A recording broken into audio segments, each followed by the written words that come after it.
Magandang araw po sa inyong lahat at welcome po sa aking channel. Ngayon po gagawan po natin to ng reaction video, detention facility ni Kibuloy sa kamera. Nakahanda na frontline tonight. News 5 everywhere. Shoutout po, ilalagay po sa link sa description ng link ng kanilang channel para po mapanood po ito ng buo ng hindi po sa reaction video pero po reaction channel po tayo. Gagawa po natin ng reaction to. Napakainit pong balita to. Tungkol po syempre kay Pastor Apollo Kibuloy. Simulan na po natin to. Let's do this.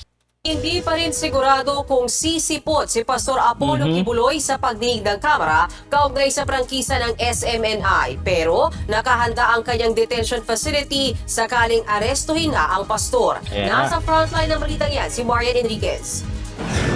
Nakahanda na ang detention facility sa kamera kung saan mananatili si Pastor Apollo Kibuloy kapag naaresto na siya ng House Sergeant at Arms.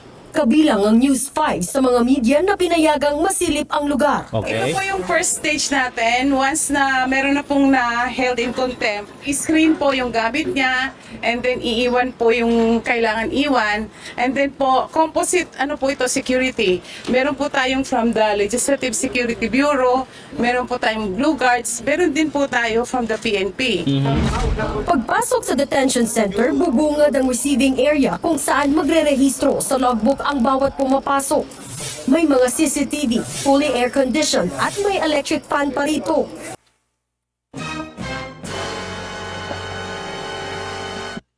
Grabe, no? Luxury. No, luxury detention facility ni Kibuloy. Dapat yun ang title luxury.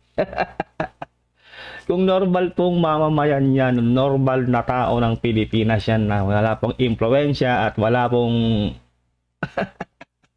hindi po mayaman, ay nako, munti ka sa bilipid ka. Nako, siksikan ka, mga sardinas ka doon. Pero itong si Kibuloy, detention facility, the aircon. Ano pa natin?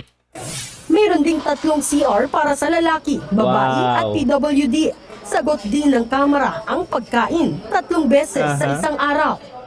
Sa ngayon, merong 2 kwarto dito sa detention facility na ito, bandang South Gate ng Batasang Pambansa. Pero kaya raw nilang mag-accommodate ng hanggang 8 katao. At dito nga sa likod ng glass window na ito, maaaring i-detain si Pastor Apollo Kibuloy sakaling maaresto siya ng kamera.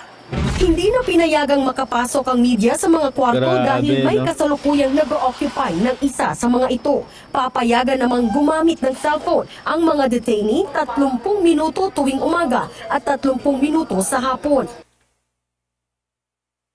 Ay nako talaga, Pilipinas. Grabe. Ano to, celebrity?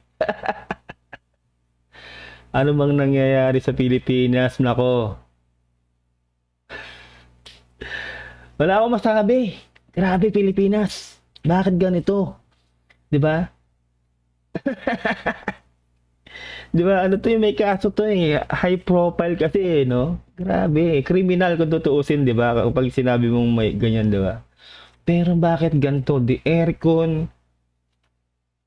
Sagot yung pagkain 3 times a day. Tapos meron pang pwede pang gumamit ng cellphone. Napakatindi. Nako, Pilipinas talaga. Comment down below kung anong nararamdaman nyo dito sa pinapanood natin na to. Napakatindi talaga. Ang mga detainee 30 minuto tuwing umaga at 30 minuto sa hapon. Privilege. Ang visiting hours mula Lunes hanggang Sabado, 9 a.m. to 11 a.m. at 3 p.m. to 5 p.m. Papayagang magpa-deliver o kaya'y magdala ng pagkain ang dumadalaw. Ayon Wow, grabe talaga. Kung normal na tao to, no, mahirap na tao, bawal lahat 'yan, walang deliver, bawal ang cellphone, 'di ba? Yung visiting hours talagang hindi mandate. Grabe. Meron lang specific na araw kung kailan ka pwedeng dalawin. 'Di ba? Pero itong si Apollo Kibuloy, napakatindi. Sobrang privilege, no? Parang isipin mo, parang magbabakasyon lang siya sa isang hotel. Ang tindi, mga kababayan ko. Ano ba Pilipinas nangyari? Nako. Sobrang kasi ito, no? High profile. Diba? Apollo Kibuloy. Grabe, panoorin pa natin. papayagang magpa-deliver o kaya'y magdala ng pagkain ang dumadalaw. Ayon sa House Secretary General, inihahanda na ng Kamara ang detention order laban grabe. kay Kibuloy. It will be ready by tomorrow, so it can be served by next week. Hopefully, they will enjoy their stay here. We promise them a pleasant experience. Grabe, pleasant experience talaga yan. Para nagbakasyon lang. Isipin nyo ha. Isipin nyo. Kung kahit yung mga normal na, tayong mga normal na mamamayan, no, magkakaroon ng kaso halimbawa. Tapos ganito yung papupuntahan mo. Naku!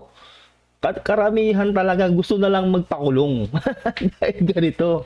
No? Joking aside, no? Pero di ba grabe. Grabe naman. Bakit binibaby? Di ba? Hindi talaga patas no? Hindi patas talaga ang mundo. Nako. Alam nyo na yan, hindi ko na kailangan pang ipaliwanag kung ba't ko nasabing hindi patas ang mundo. Kaya talagang maraming tao talaga na hindi na yung iba hindi na naniniwala sa justice. Diba nga, kasi nga ganito nga, hindi nga patas, no? Diretso natin. Ika-anim ng pagdinig ng komite ng Kamara ng i-cite in contempt si Kibuloy dahil sa ilang beses nitong hindi pagsipot sa kanilang imbitasyon. Kaugnay ito ng kanyang partisipasyon bilang honorary chairperson sa Sunshine Media Network International. Ang Grabe. SMNI, ang broadcast media arm ng itinatag niyang religious group na Kingdom of Jesus Christ. Nakitaan ng maraming paglabag ang TV network at itinutulak na bawian ito ng prangkisa. Kahapon, lumusot na sa ikalawang pagbasa sa Kamara ang panukalang pagbawi ng prangkisa ng network. Sa panayam ng programang Storycon ng One News, sinabi ng abogado ni Kibuloy na pinag-aaralan pa nila ang lahat ng legal options nila kaugnay sa investigasyon ng Kamara at Senado. Pero hindi pa rin sinagot ng kanyang kampo kung haharap na ito sa mga pagdinig. Isipin nyo ha. Kung normal na tao to, di ba? Talagang hindi mo pa pwedeng kontrahin ang hindi mo pwede silang kontrahin yung sa gobyerno, di ba? Na hindi ka susulpot sa pagdinig. Pero itong si Apollo Kibuloy, parang siya yung gumagawa ng sarili niyang rules, di ba? Na parang kung iisipin nyo lang nun, na parang walang pangil ang batas. Di ba? Na hindi nila kaya si Kibuloy. Parang ganun, parang sinasabi ni Kibuloy na hindi. Bakit ako susunod sa inyo? Ayoko nga magpakita. Ayoko nga pumunta dyan. Ito yung mga rules ko. Di ba naglatag siya ng mga rules niya na kumalat na nga sa social media. Grabe, no? Grabe. Kaya talagang mahirap maging mahirap sa Pilipinas, no? Mahirap maging mahirap. Yun lang ang masasabi ko. Grabe. Hindi talaga patas ang mundo talaga. Hapon po ang sabi niya sa akin after we have laid down the options to him ay he will go on a period of prayer and contemplation to ask for divine guidance on how best to approach the issues he's facing. Iginiit naman ni Topacio na hindi nagtatago ang pastor. He's where he usually is. He's in Davao. May mga lugar naman po na alam naman po Talaga for the ba? longest time, doon lang naman po siya umiikot. Yung Glory Mountain, Prayer Mountain, yung malapit po sa airport kung saan nandun yung Kingdom. Nagbabalita mula sa Frontline, Grabe, Marian no? Enriquez, News 5. Grabe talaga. Anong masasabi niyo rito sa balita na to? Ako naiinis. Naiinis ako na natatawa talaga, no? Dahil dito sa balita na to, no, na talagang pag high profile talaga. No, high profile talagang ganyan ng kasasadlakan, no? Parang hindi ka maaawa sa sarili mo dahil makukulong ka o matidetain ka eh. Kasi ganun nga, the aircon, ilang aircon yun, may electric fan, may pwede magpa-deliver ng pagkain, sagot ng camera yung pagkain, 3 times a day, pwede ka mag-cellphone ng umaga sa kahapon. Yung visiting hours mo, actually hindi hours, day. From Monday to, nakalimutan ko na, no, check, ibalik nyo na lang. From Monday to Sabado yata yon. Samantalang sa normal na taong makukulong, di ba? Doon ka sa bilibid, siksikan, parang malasardinas, yung pagkain nyo, hindi ganun. Hindi kayo pwede magpa-deliver, hindi ka pwede mag-cellphone. Correct me if I'm wrong, ha? Pero pagtingin ko ganun, di ba? Sa normal na tao. Pero itong si Apollo Kibuloy, nako, di ba? Lumalaban pa sa gobyerno, di ba? Sa ayaw niya pang magpakita, di ba? Kumbaga hindi siya kaya, kumbaga kung tutuusin na parang ganun, no? May mga may mga gusto pa siyang deal para magpakita siya. 'Di ba? Kasi nga high profile, yan ang hirap, 'di ba? Yan ang hirap sa Pilipinas talaga.